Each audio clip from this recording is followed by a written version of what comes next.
Hi everyone, welcome to another crochet tutorial with me, Laura, and in this video we've got something a little bit different today. We're going to be looking at how to read crochet patterns, or at least my crochet patterns, so hopefully you'll find it useful.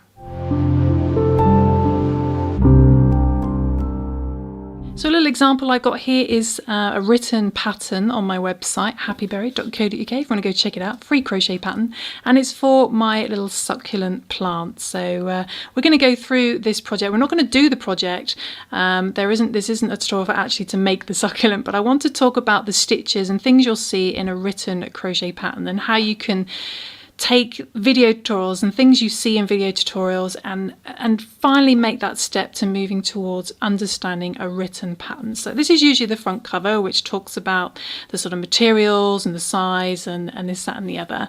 So this is just the first page of the pattern, and this is quite a good pattern because it actually includes all the basic stitches. So the first thing to look for now, if you understand a slip stitch and you know what a slip stitch looks like in a video, so when you hear me say make a slip stitch, then it's really simply just referred to slip stitch there. So slip stitch. So this particular pattern actually says to chain 4, so chain's usually like a little chain 4, and then slip stitch your first chain to form a loop. So when on my video tutorials I do a little chain 4 loop, that's just explaining the exact same thing.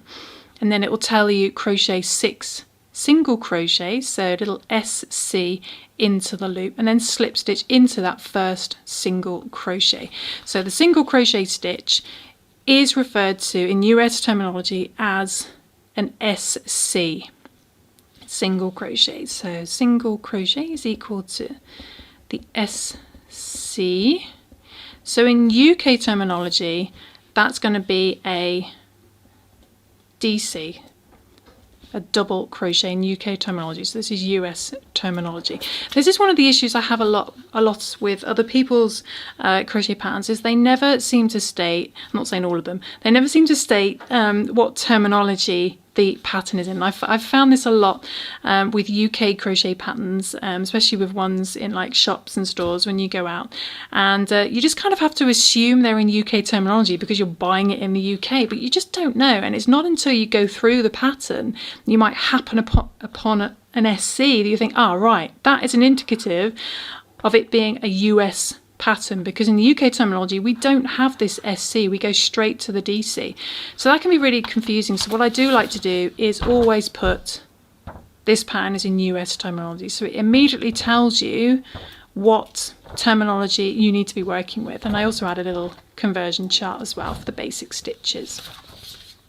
So that's the SC for single crochet, and in chart form, if you're reading sort of Japanese chart patterns, then a single crochet is actually a little cross. So if we were to make round 1 here in a visual term, let's grab our yarn. We already would have started with a slip knot. Now most crochet patterns will not state do a slip knot, it's kind of a given, so you're at this stage here, and it says here to chain 4, the 4, so chain 4, 2, 3 and 4, and I'm not going to be doing this pattern today, so this is purely as an example. And then the slip stitch in the first chain to form a loop. So that just means to go into your first chain. Why won't you go in? Come on, I've got a video to do. There we go. Bring the yarn through and then do a slip stitch. So that's the slip stitch, the sluster. And then it goes on to say crochet 6 single crochet, that SC, single crochet into that loop, and then slip stitch into the first single crochet. So all that means is you go into the center of your loop, bring the yarn through, and you do a single crochet or a double crochet in UK terminology, and it's wanting you to do 6 of those. So we do 2,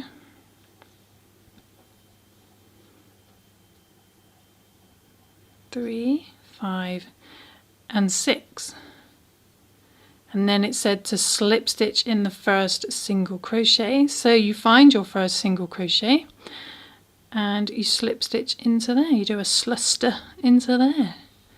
So that would be the end of your round 1, and it would look something like that. So that's the single crochet and the slip stitch.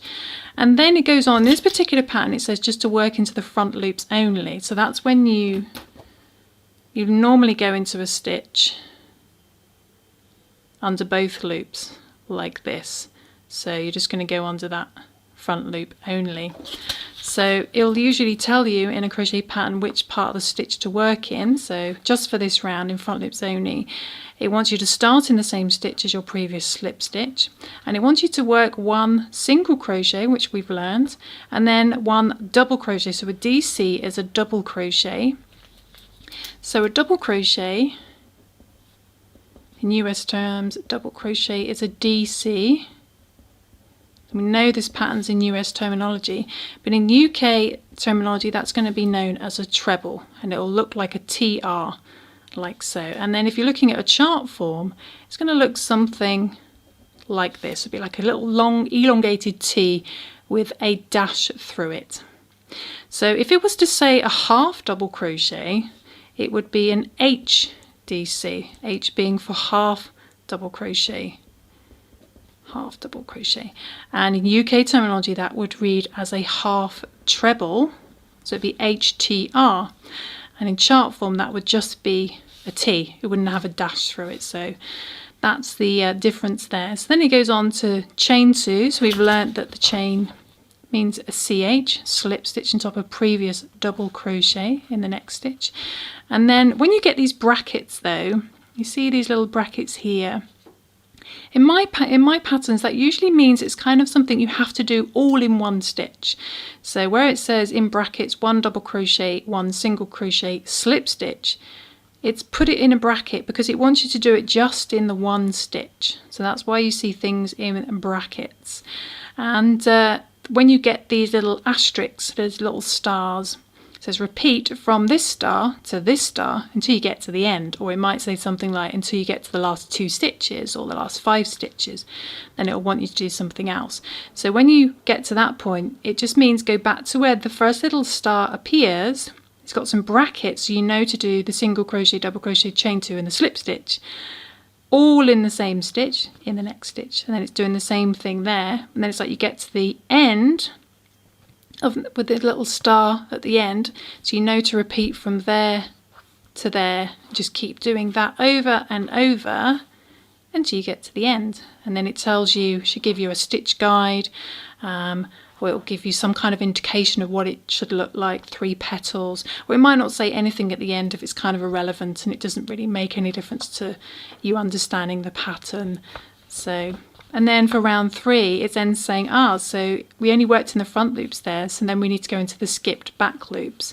Then it just wants you to do 2 single crochet in each stitch around. So that's an increase. So you're putting 2 of the same stitch, the single crochets, into each back loop around. Then you just slip stitch in the first single crochet to join.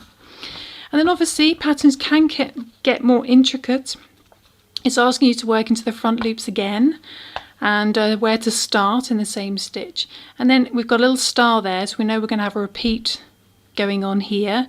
And then we've got some brackets, so that's, we're going to be working a combination of stitches just in one stitch in the next stitch. So that combination here is going to be a chain 2, 1 double crochet and 1 treble. So now we've got a TR, and a TR in US terminology is a treble crochet, and that's when you always hear me say in videos, pull through 2 until you get to the end. That's a treble crochet, and in UK terminology that's going to be known as a DTR because it'll be a double treble in UK terminology. So, and then for the little stitch icon it'll be a T again, and you'll have 2 little dashes instead of 1. So that means you need to do a treble, and again we do some more work, chain 2, slip stitch, and we do it all in the next stitch. Then we've got another group of stitches in the next stitch, then we just got a slip stitch on its own, and then we get to the end star, so then it's saying repeat from that star to that star until you get to the end. But it also is added, but you'll expect to end, it basically means when there's something ending something something something, It just means that although you're repeating that over and over again, there might be a slight difference when you get to the very end. So it's saying end slip stitch in the first skipped back loop. So there we go. So rather than slip stitch in the next stitch, it wants you to slip stitch in the first skipped back loop. So there we go. That's a little quick introduction into reading patterns, and hopefully it will open up your opportunities to enjoy some written patterns. Obviously, this is just based on my written patterns. Other designers write things differently, but I try to give a fairly good explanation of where things need to go. So hopefully this will help you understand some of my written patterns, and you'll have a little go and download some off my website.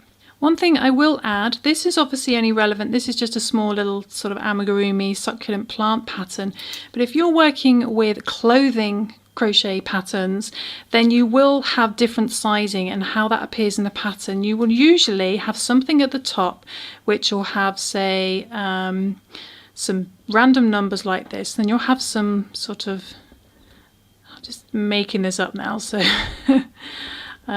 something like that. You'll have something like that appearing in a pattern, and this will be related to sizing. And at the very top of your pattern you should have something like this, and so this will correspond to the stitches within the pattern. So it will say like crochet, a single crochet, one single crochet in the next 12, or it might be 22, 43, 60 stitches depending on the size you're making. So say you were making a large, a cardigan or something, and you're following the pattern, you'll come across something where it'll say crochet one single crochet in the next, and you need to match it up with your one. So if you're making a large, you will be working 43 stitches rather than 12, 22 or 60. So crochet one single crochet in the next 43 stitches. So that, hopefully that might help you with regards to clothing and sizing as well, and something to look out for as well. You do find that in my patterns, but because I don't do a lot of clothes, it doesn't crop up very often, but I thought I would mention it just as a little extra. And yeah, so if you want to get this pattern though, the little succulent, it is available as a free crochet pattern on my website, happyberry.co.uk. If you want to go check it out, there's loads of free patterns over there for you to enjoy. And yeah, but I hope you found this useful. I hope you've managed to follow along. And I'll see you soon for some more crochet fun. Thanks for watching, guys. Bye.